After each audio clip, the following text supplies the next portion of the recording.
ఆధ్యాత్మిక వార్తావాహిని భక్తి విశేషాలకు స్వాగతం. కడప జిల్లా ప్రొద్దుటూరులో శ్రీ రాజరాజేశ్వరి సమేత అగస్త్యేశ్వర స్వామి ఆలయ మహాకుంభాభిషేకం ఘనంగా జరిగింది. తొలుత స్వామి అమ్మవార్లకు ప్రత్యేక పూజలు, హోమాలు జరిగాయి. కంచికామకోటి పీఠాధీశ్వరులు శ్రీ శంకర విజయేంద్ర సరస్వతి స్వామివారి చేతుల మీదుగా మహాక్రతువు జరిగింది. భక్తులు విశేష సంఖ్యలో తరలివచ్చి స్వామివారిని దర్శించుకున్నారు. అత్యంత మహిమాన్వితమైన శివాలయాన్ని అగస్త్య మహాముని ప్రతిష్ఠించినట్టు పురాణగాథ.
తిరుమల శ్రీవారి దర్శనానికి భక్తుల రద్దీ కొనసాగుతోంది. శ్రీవారి సర్వదర్శనం కోసం భక్తులు వైకుంఠం క్యూ కాంప్లెక్స్ 2, నారాయణగిరి షెడ్లు నిండిపోయి రింగు రోడ్డు మీదుగా గోగర్భం డ్యాం వరకు వేచి ఉన్నారు. శ్రీవారి సర్వదర్శనానికి 16 గంటల సమయం పడుతుందని టీటీడీ అధికారులు తెలిపారు. రద్దీ నేపథ్యంలో సర్వదర్శన క్యూ లైన్లలోకి భక్తులను దశలవారీగా అనుమతించారు. శ్రీవారిని 72,703 మంది భక్తులు దర్శించుకున్నారు. 4 కోట్ల రూపాయల హుండీ ఆదాయం లభించింది. 37,581 మంది భక్తులు తలనీలాలు సమర్పించారు.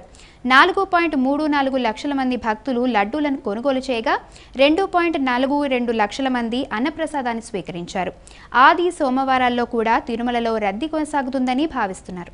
తిరుపతిలో సకల సంపదలకు అధిష్టాన దేవత అయిన శ్రీ మహాలక్ష్మీదేవిని ఆరాధించే పవిత్రమైన శ్రీ మహాలక్ష్మి దీపపూజ కార్యక్రమం తిరుపతిలోని శ్రీరామచంద్ర పుష్కరిణి వద్ద భక్తి శ్రద్ధలతో ఘనంగా జరిగింది. అనంతరం అర్చకులు శాస్త్రోక్తంగా విశ్వక్సేన పూజ, పుణ్యాహవచనం, దీపలక్ష్మి ఆరాధన, అష్టోత్తర శతనామార్చన నిర్వహించారు. వేద మంత్రోచ్చారణలు, లక్ష్మీ స్తోత్ర పారాయణాలు, వేలాది దీపాల వెలుగులతో ఆధ్యాత్మిక వాతావరణం అలరించింది.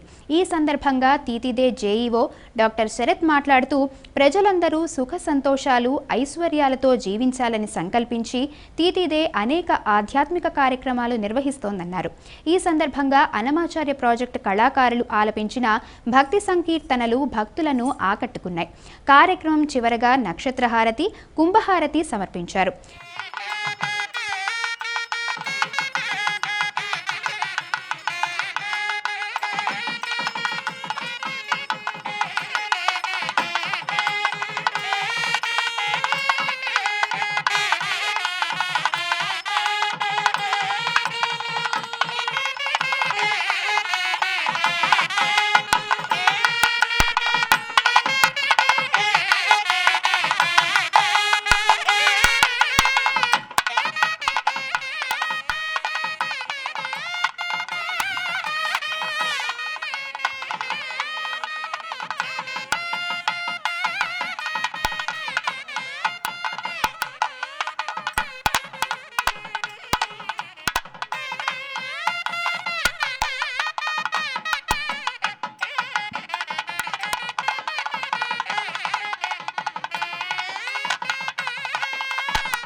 తిరుచానూరులోని శ్రీ పద్మావతి అమ్మవారి ఆలయంలో జూన్ 25 నుండి 29వ తేదీ వరకు నిర్వహించనున్న తెప్పోత్సవాల ఏర్పాట్లను తీతీదే జేఈఓ డాక్టర్ ఏ శరత్ అధికారులతో కలిసి పరిశీలించారు.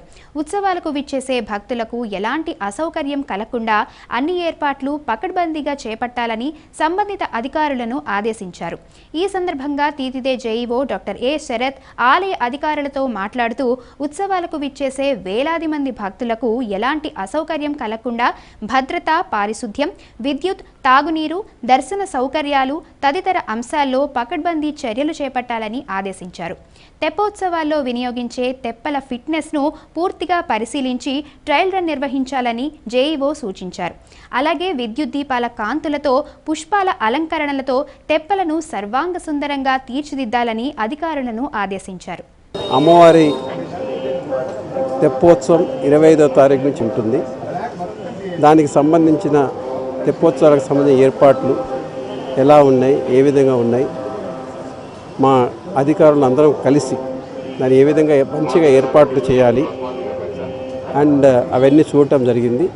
భక్తులకు ఎక్కడ అసౌకర్యం లేకుండా ఆ ఏర్పాట్లు ఉండే విధంగా ఘనంగా ఉండే విధంగా చేయటం జరిగింది. వాడపల్లిలోని శ్రీ వెంకటేశ్వర స్వామి వారి ఆలయం భక్తజన సంద్రంగా మారింది.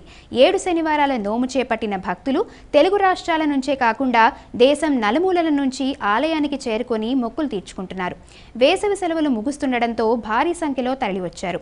దీంతో స్వామివారి దర్శనానికి గంటల కొద్దీ సమయం పడుతోంది. భక్తులకు ఎలాంటి ఇబ్బందులు కలగకుండా ఆలయం డిప్యూటీ కమిషనర్ నల్లం చక్రధరరావు ఆధ్వర్యంలో సిబ్బంది ప్రత్యేక ఏర్పాట్లు చేశారు.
కడప జిల్లా ఒంటిమిట్ట మండలంలోని కోనరాజుపల్లెలో శ్రీ అభయాంజనేయ స్వామి ఆలయ చతుర్థ వార్షికోత్సవం ఘనంగా జరిగింది.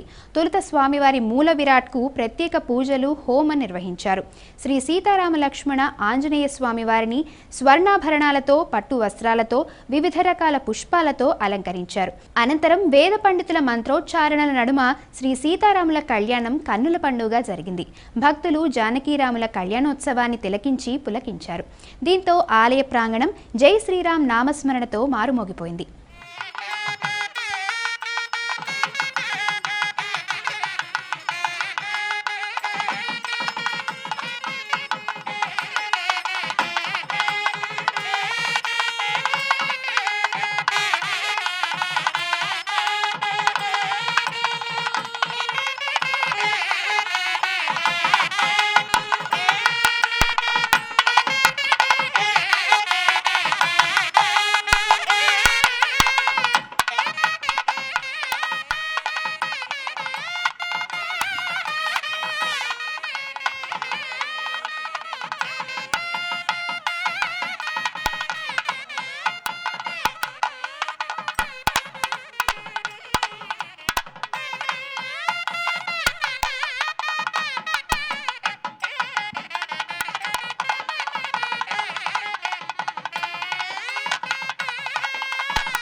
వేములవాడలోని శ్రీ భీమేశ్వరాలయానికి భక్తుల తాకిడి భారీగా పెరిగింది.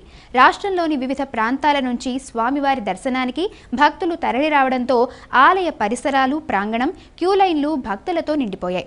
భక్తులు స్వామివారికి కోడిమొక్కులు చెల్లించుకున్నారు. అనంతరం స్వామివారిని దర్శించుకొని తరించారు. అమ్మవారికి కుంకుమ పూజలు, స్వామివారికి అభిషేకాలు, అన్న పూజలు భక్తి శ్రద్ధలతో నిర్వహించారు. గండదీపంలో నూనె పోసి గండాలు తొలగిపోవాలని వేడుకున్నారు. అంతర్జాతీయ యోగా దినోత్సవం పురస్కరించుకొని అమరావతిలోని ఉండవల్లి గుహల వద్ద యోగాంధ్ర కార్యక్రమం జరిగింది. రామ్దేవ్ బాబా శిక్షణలో జరుగుతున్న యోగ సాధనను సీఎం చంద్రబాబు తిలకించారు. వివిధ రకాల యోగా ప్రక్రియలను రామ్దేవ్ బాబా సీఎంకు వివరించారు. భారత్ను విశ్వగురువుగా నిలిపేందుకు ప్రధాని మోదీ చేస్తున్న కృషికి సీఎం చంద్రబాబు తోడయ్యారని యోగా గురువు బాబా రామ్దేవ్ అన్నారు. చంద్రబాబు తరహాలో ప్రతి సీఎం పనిచేస్తే వికసిత్ భారత్ 2047 లక్ష్యం ముందుగానే సాకారమవుతుందన్నారు. ఈ సందర్భంగా బాబా రామ్దేవ్ మాట్లాడుతూ దేవతల రాజధాని అమరావతి యోగా రాజధాని అయిందని పేర్కొన్నారు. ఈ convinced United nations to make it as a event yoga international day 177 countries agreed to follow at that time. Today, tomorrow, 190 countries are going to participate in yoga. That is our gift our Honorable Prime Minister has given for the global community. You are all watching. Globe is in turmoil, geopolitical situation, and also families' values are deteriorating. Everybody is attached to materialistic happiness. అంతర్జాతీయ యోగా దినోత్సవం పురస్కరించుకొని Secunderabad parade మైదానంలో పెద్ద ఎత్తున యోగా కార్యక్రమం జరిగింది. ఈ కార్యక్రమంలో భారీగా ప్రజలు, విద్యార్థులు, స్వచ్ఛంద సంస్థల నిర్వాహకులు హాజరయ్యారు. తెలంగాణ గవర్నర్ శివప్రతాప్ శుక్లా, కేంద్ర మంత్రి కిషన్ రెడ్డి, మాజీ ఉపరాష్ట్రపతి వెంకయ్యనాయుడు, ఎంపీలు ఈటల రాజేంద్ర, లక్ష్మణ్, భాజపా రాష్ట్ర అధ్యక్షుడు రామచంద్రరావు, సినీ నటులు నవీన్ పోలిశెట్టి, డింపుల్ హయాతి తదితరులు పాల్గొని యోగా సాధన చేశారు. ఏటా మాదిరిగానే యోగా కార్యక్రమం నిర్వహించినట్టు కేంద్ర మంత్రి కిషన్ రెడ్డి తెలిపారు. నిత్యం యోగా చేయడం వల్ల రుగ్మతల బారిన పడకుండా ఉండొచ్చని తెలిపారు. బేగంపేట కుందన్బాగ్లోని చిన్మయ విద్యాలయంలో అంతర్జాతీయ యోగా దినోత్సవం ఘనంగా నిర్వహించారు. అంతర్జాతీయ యోగా దినోత్సవం ప్రోటోకాల్ ప్రకారం విద్యార్థులు వివిధ ఆసనాలు చేశారు. కార్యక్రమంలో చిన్మయ విద్యాలయం విద్యార్థులు, ఉపాధ్యాయులు పాల్గొన్నారు. ఆచార్యులు స్వామి సర్వేశానంద, స్వామి సాక్షి రూపానంద, స్వామి పరమాత్మానంద ముఖ్య అతిథులుగా పాల్గొన్నారు. అంతర్జాతీయ యోగా దినోత్సవం సందర్భంగా చేసిన ఆసనాలు తమకు శారీరక, మానసిక ఆరోగ్యాన్ని పెంపొందించడానికి తోడ్పడతాయని, వీటిని నిత్యం పాటిస్తామంటూ ఆనందం వ్యక్తం చేశారు యోగాసనాల్లో పాల్గొన్న విద్యార్థులు. యోగా కేవలం ఆసనాలు మాత్రమే కాదని ఇది ఒక జీవన విధానమంటారు గురుదేవ్ శ్రీ శ్రీ రవిశంకర్. వైష్ణవ దివ్యదేశాలలో స్వామివారికి జరిగే పుష్పాలంకరణ అత్యంత వైభవంగా, ఆధ్యాత్మిక శోభతో కూడుకొని ఉంటుంది. కాంచీపురంలోని ప్రసిద్ధ వరదరాజ పెరుమాళ్ పుష్పాలంకార సేవకు పెట్టింది పేరు. స్వామివారి దివ్య రూపాన్ని మల్లెలు, చామంతులు, కనకాంబరాలు, తామర పువ్వులు, సుగంధభరితమైన సంపంగి పూలతో అలంకరిస్తారు. వివిధ రకాల పూలమాలలతో స్వామివారిని అత్యంత మనోహరంగా తీర్చిదిద్దుతారు.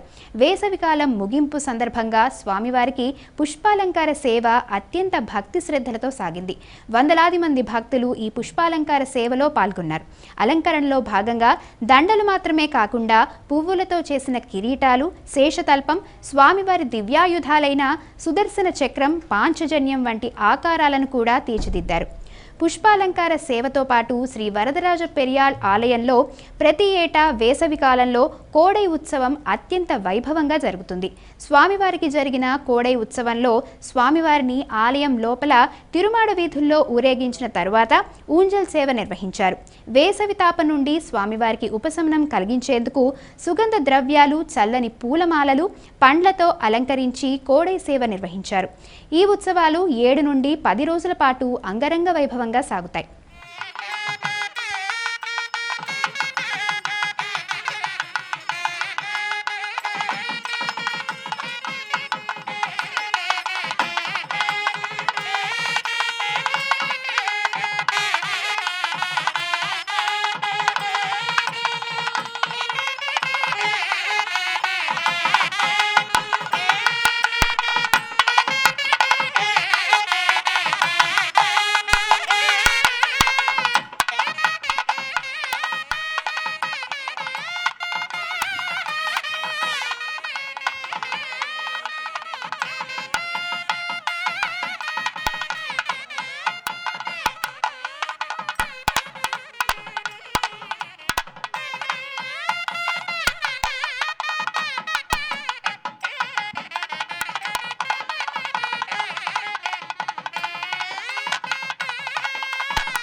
ఇవి ఈనాటి భక్తి విశేషాలు. తదుపరి ఆధ్యాత్మిక వార్తావాహిని భక్తి విశేషాల్లో మళ్ళీ కలుసుకుందాం. అంతవరకు సెలవు. నమస్కారం.